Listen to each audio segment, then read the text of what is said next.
तिला सांगता न आलेलं एक सत्य. पहाटेची वेळ गावातल्या जुन्या वाड्याच्या अंगणात दवबिंदू चमकत होते.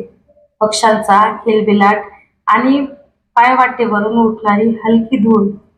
त्या शांत वातावरणात अन्वी हळूच डोळे उघडून उठली. वाड्याच्या खिडकीतून येणारा कोवळा प्रकाश तिच्या चेहऱ्यावर पडत होता.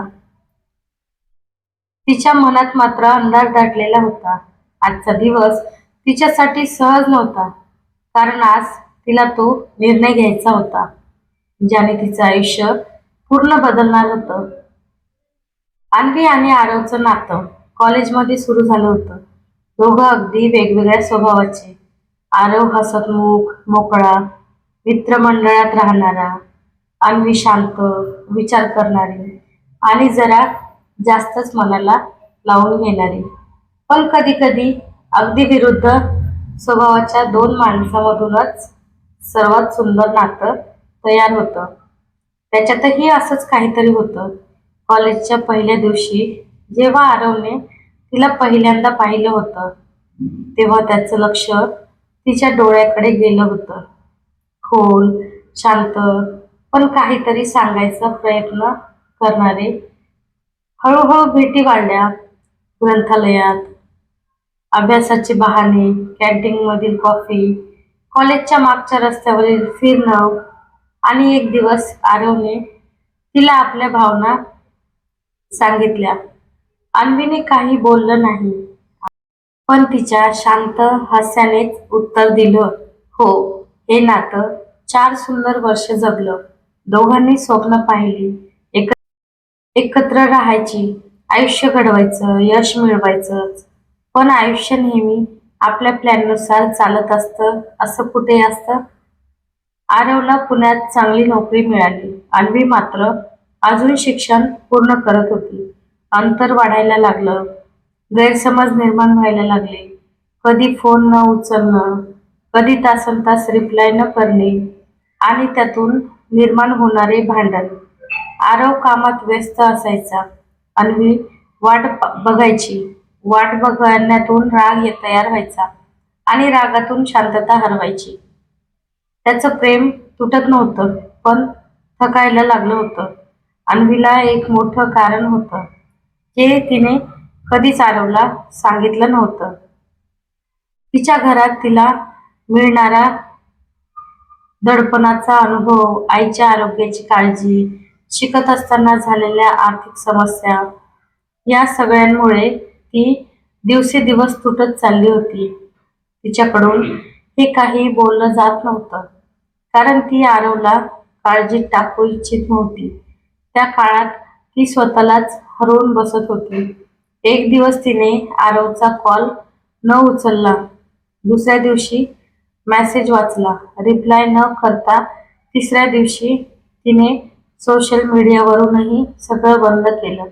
आरवने समजण्याचा प्रयत्न केला, तिला भेटायला आला सुद्धा, पण अन्वी दरवाजाआड लपली. तिला त्याला समोर जाण्याची ताकदच राहिली नव्हती. आणि मग ती त्याच्या आयुष्यापासून शांतपणे दूर गेली, काहीही न सांगता. पुण्यातल्या त्याच्या खोलीत अन्वीच्या आठवणींची छोटी छोटी चिन्ह होती. तिने दिलेला पेन, तिच्या हाताने बनवलेलं बुकमार्क आणि तिचे मेसेज, ज्यात ती म्हणायची, तू आहेस म्हणून माझं सगळं आहे. आज त्या ओळीत त्याला वेदनादायी वाटत होत्या. तो अन्वीच्या गावाकडेही गेला, पण तिने भेटायला नकार दिला. त्याला वाटलं तिला आता त्याची गरज नाही. हळूहळू दोघं वेगळ्या दिशेने निघून गेले. आता 3 वर्ष झाली होती. अन्वीचं शिक्षण पूर्ण झालं होतं. आईचं आरोग्यही सावरत होतं. तिने नवीन नोकरी सुरू केली होती. नवीन घर घेतलं होतं. पण मनात अजूनही जुनी सावली टिकून होत्या. एक दिवस अचानक तिच्या मोबाईलवर एक नाव चमकलं, आरव कॉलिंग.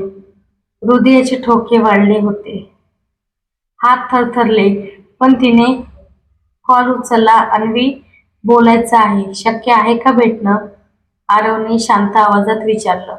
तिने काही क्षण काही बोललं नाही. तिचा आवाज अडखळला, हो. उद्या भेटूया. त्या रात्री तिला झोप आली नाही, कारण उद्या त्याला सांगायचं होतं. ती 3 वर्ष तिने का त्याच्यापासून दूर राहिली होती. शहराच्या एका कॅफेमध्ये दोघं समोरासमोर बसले. नजरेत हजार प्रश्न होते, शब्द मात्र सापडत नव्हते. आरवने हळू आवाजात विचारलं, अन्वी, तू का निघून गेलीस? मी काय चूक केली होती?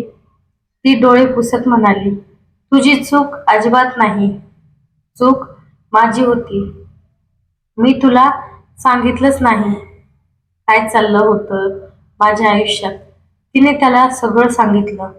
आईचा आजार, घरची तगमग, तिचा मानसिक तणाव, तुटून जाणं आणि त्याला त्रास होईल या भीतीने तिने त्याच्यापासून दूर राहणं. तुझ्यावर प्रेम होतं, खूप होतं, पण त्यावेळेला मला स्वतःच सांभाळणं कठीण झालं होतं. तुला कसं सांभाळले असतं मी? आरव शांतपणे ऐकत राहिला. त्याने तिचा हात हातात घेतला. अन्वी, तू मला सांगितलं असतंस तर मी तुझ्यासोबत उभा राहिलो असतो. प्रेम म्हणजे फक्त हसण्यातून नाही, तर अशा वेदनेतूनही साथ देणं. त्याच्या आवाजात वर्षभराचा तुटलेपणाचा थरथर होता. दोघेही शांत बसले. बाहेर पाऊस सुरू झाला होता, जसा कधी काळी त्यांच्या पहिल्या भेटीच्या दिवशी पडला होता. अन्वी म्हणाली, आपण पुन्हा तसंच नातं जगू शकू की आपण फक्त भूतकाळ आहोत? आरव काही क्षण विचारात पडला. नंतर हो म्हणाला, भूतकाळाने दुखावलं, पण आजचा दिवस आपल्याला नवीन सुरुवात मागतो आहे. जर तू तयार असशील तर मी अजूनही इथेच आहे. अन्वीच्या डोळ्यात पाणी आलं.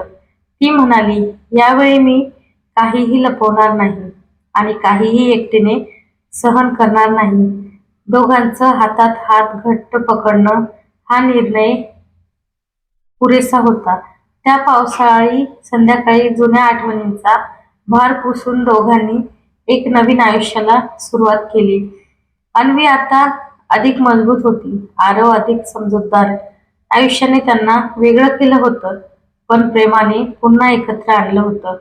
कधी कधी आयुष्य आपल्याला भूतकाळाशी पुन्हा समोर करतं, नातं संपवण्यासाठी नव्हे, तर ते समजून घेण्यासाठी. अन्वी आणि आरवचं नातं तुटलं होतं, पण खरं तर ते कधीच संपलं नव्हतं. ते फक्त थांबलं होतं, योग्य वेळेची वाट बघत.